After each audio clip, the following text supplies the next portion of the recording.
याद किया गया। तमाम देवता का त्राई मान करते हुए जयकारा लगाते हुए मेरी जगदम्बा से कहा कि माता आप क्या नहीं जानती, आप तो सर्वगुण सर्वकला संपन्न है, जगत की जननी है, जगदम्बा तारणहार पालनहार मेरी आप सब आप ही हैं। मैं आपसे क्या बताऊं, किंतु धर्म काल में गिरवाया गया है। श्री विष्णु जी विश्राम कर रहे थे और उनको जगाने के लिए हमने दीमक को बना दिया, धनुष का प्रचंडा टूट गया, कंपन हुआ और श्री विष्णु मस्तक विहीन है। आज हम देवता को समझ में नहीं आ रहा, हम क्या करें, इसलिए हम आपको आराधना विनती प्रार्थना की माता को उपाय बताइए। पहले तो यह बताइए कि किस कारण से उनका मस्तक कटा। माता जी ने पूरे जोर से अट्टास किया, सुनो इसका एक कारण नहीं है, दो कारण है। माता जी ने कहा देवतागण परेशान होने की आवश्यकता नहीं है, कुछ भी घटता है कुछ भी बिगड़ता है तो कुछ कारण होता है, इनके मस्तक कटने में कारण है।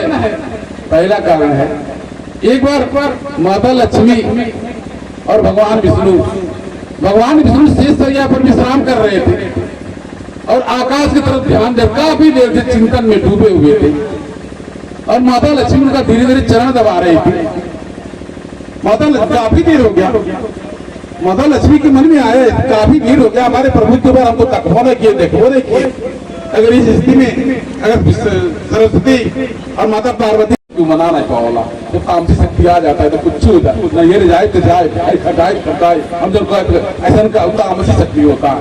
ये प्रकार से पिछले बार गुरु पूर्णिमा में जैसे आप भगत गए थे फिर कुछ अवगुण चढ़ाइए, आपको कुछ दिन बुराई जरा दारू पिए तो गला झगड़ा करता हो, गाड़ी उठा देता है, चढ़ा दूंगा अवगुण है, अवगुण की बुराई।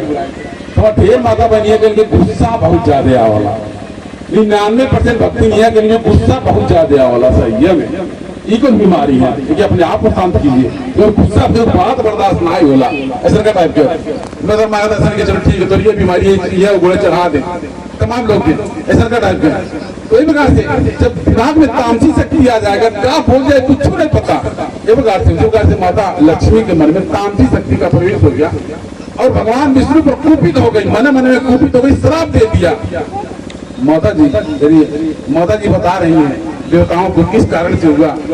माता जी ने श्राप दे दिया भगवान विष्णु को, जिस प्रकार से आप ये सुंदर मुख लेकर के आप आनंदित है, भाई बोर है, आप मेरे तरफ एक बार नहीं देख रहे हैं, उसी प्रकार से ये आपका सुंदर मुख कट करके सारे खारे सागर में गिर जाएगा।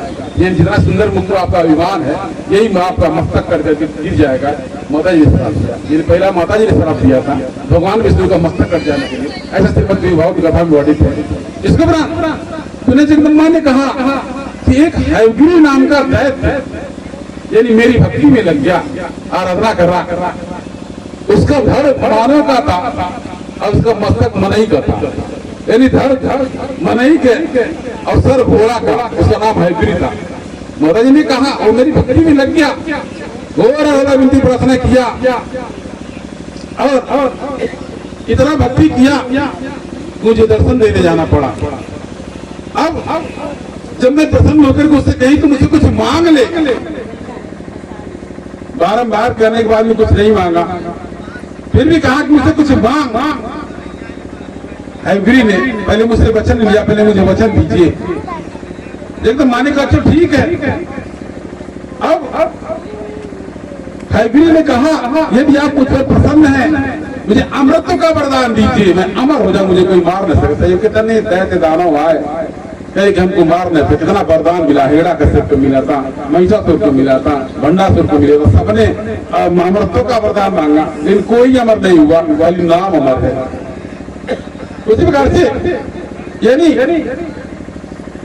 जगदम्बा ने समझाया इस संसार में जो कोई भी आए उसको जाना पड़ेगा, इसलिए कुछ और मांग ले। इसके बाद में कहा जाता होली तो कुछ और होता है, उसे नहीं माना। जब माता जी ने कहा कि मैं तुझसे प्रसन्न हूँ, कुछ कारण मांग ले, क्योंकि इस धरती पर अकारण में किसी का जन्म होता, अनुमृत्यु होता, कारण होता, कुछ कारण मांग ले।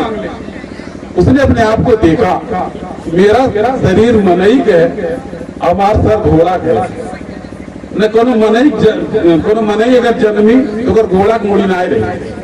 तब उसने वरदान मांगा, मतलब हयग्रीव ने कि माता जी अगर आप मुझसे प्रसन्न है और कुछ कुछ कारण मांग, मेरी मृत्यु मेरे हमशक्ल से हो।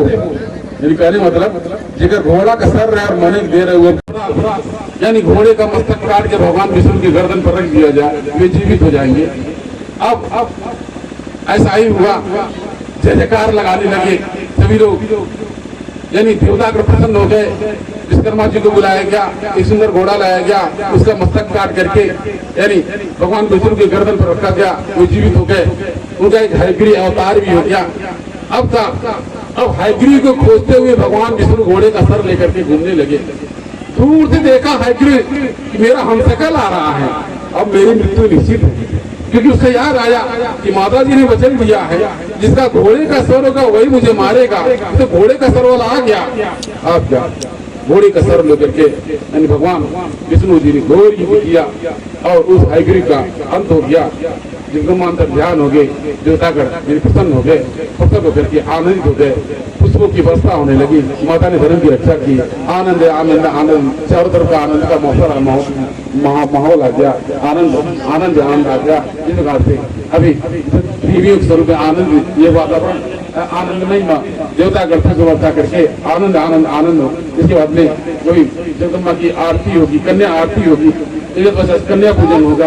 एक अगर आप गोद भरना चाहेंगे तो गोद भरा जाएगा। इस तरीके से इसी प्रकार से देवता पर आनंदित हुए, हयग्रीव के पद के इन्हें प्रसन्न होकर के धर्म की रक्षा हुई, और किस प्रकार से देवता का प्रसन्न होकर के आनंदित हो गए, और आनंद आनंद आनंदम यानी भक्तों के यानी देवताओं के जीवन में आ गया। इस प्रकार से भजन के माध्यम से स्मरण करें।